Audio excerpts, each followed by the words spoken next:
During the 1980s, David Godman was a regular visitor to another great spiritual master. In the late 1970s, probably 1978, I started meeting several people who had been to Bombay to see Nisargadatta Maharaj. Now, I wasn't particularly impressed by his teachings or anything else he had to say. I knew the Advaita teaching, and anyone can spout that. What did impress me was the absolutely radiant faces of the people who were coming back. They'd go up there looking a bit glum, and they'd come back like they had, 3-foot white halos coming out of the side of their head, and ear-to-ear grins on their face that didn't go away for weeks. And I thought, this is something I want to experience for myself.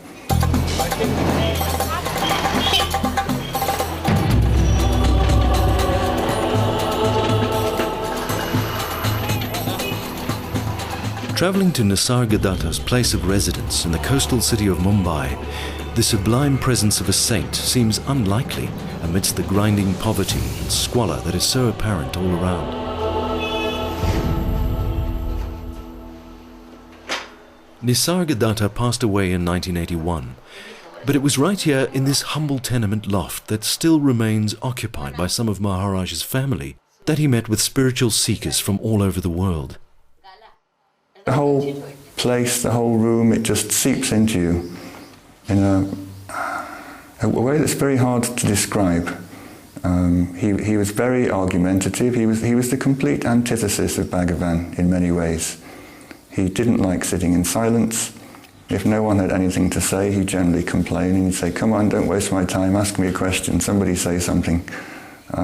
He liked quarrelling, he liked arguing, he was feisty. If people got feisty back, he'd throw them out.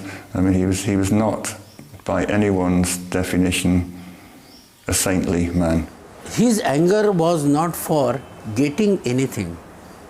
His anger was giving something to his disciples.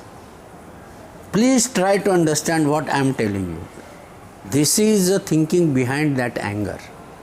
He did have an absolutely extraordinary ability to show you who you were as he was talking to you. This is what really impressed me.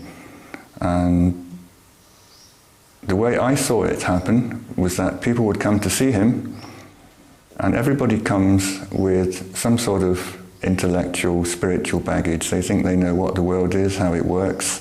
They might have decided they found some way of transcending the world or getting to some peaceful state. Everybody came with a structure. So he'd like to sit people down and say, "Who's your teacher? What books have you read? What's your practice?" And slowly, slowly he'd entice you to construct your own edifice that you thought explained the world or what your role in it was. And simultaneously, while he was doing this, he would be emanating some power, some Shakti, which actually showed you who you really were in that moment. So you could see this split, this kind of dichotomy on people's faces, that half of them was busy making this kind of Lego fake reality that they were putting on display piece by piece. And then slowly, slowly you could see inside them, they were actually beginning to experience what he wanted you to experience.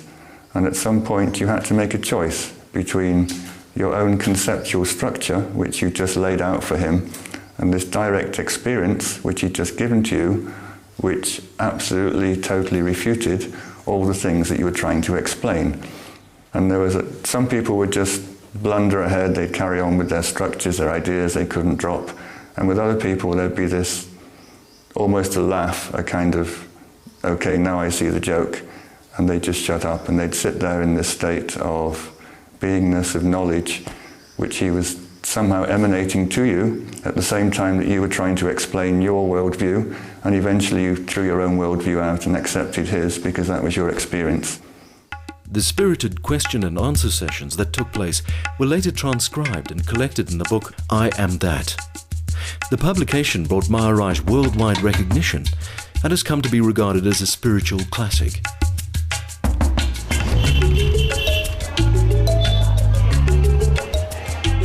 Maharaj lived the mundane life of a petty trader and family man for a number of years after his realization.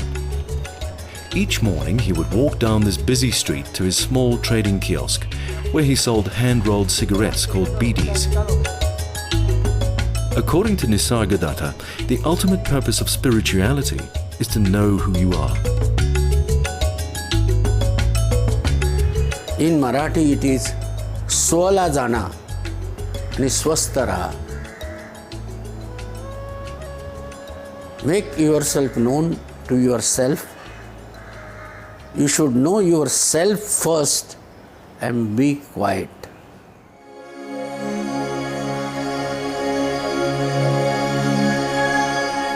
Nisargadatta was born in 1897. An introspective and inquisitive boy, his thirst for spiritual truth ultimately led him to his guru in 1932. Beginning his spiritual practices with great faith and determination, within just 3 years, realization dawned, and Maharaj reached the supreme state of self-awareness. Like the man himself, Nisargadatta's teaching is the essence of simplicity. We're all asleep in the dream of ignorance, and in order to wake up to our natural state, we need do nothing more than witness ourselves in silence, remaining quietly alert to the feeling I am within.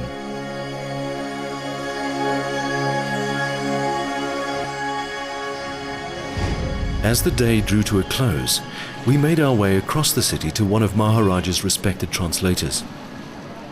Although 93 years of age, Mr. Mulapatan's memories of Nisargadatta and his teachings are still crystal clear. See, Nisargadatta's teachings, normally what used to happen during translations, people of different levels used to come, from KG class to higher classes. Now, according to the quality of the person, intuitively, the teaching would come out of him. You follow? Intuitively.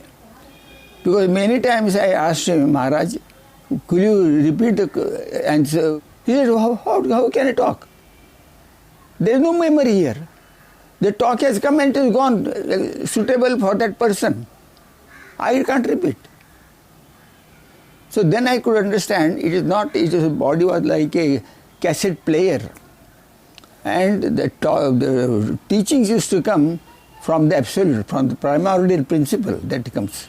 From the same, it is like that. They don't exist as body. They are one with the primordial principle. Maharaj's ultimate message, though, was that we need to transcend all teaching and simply abide in being. He said, forget me. Embodied Guru. Forget my teachings, but please do one thing. Go into your own being. Just be, without mind. Just be. And watch your mind, this is what all the mind, the thoughts are occur, watch the thoughts. But don't participate, don't judge the thoughts. When you are doing this process, exact teachings necessary for you will intuitively come out of you for you 100%. The real ultimate teaching comes out of you for you. So we have to go inward, make your mind zero and try to become the primordial principle, the ultimate. After that you have no birth, you are one with the Absolute.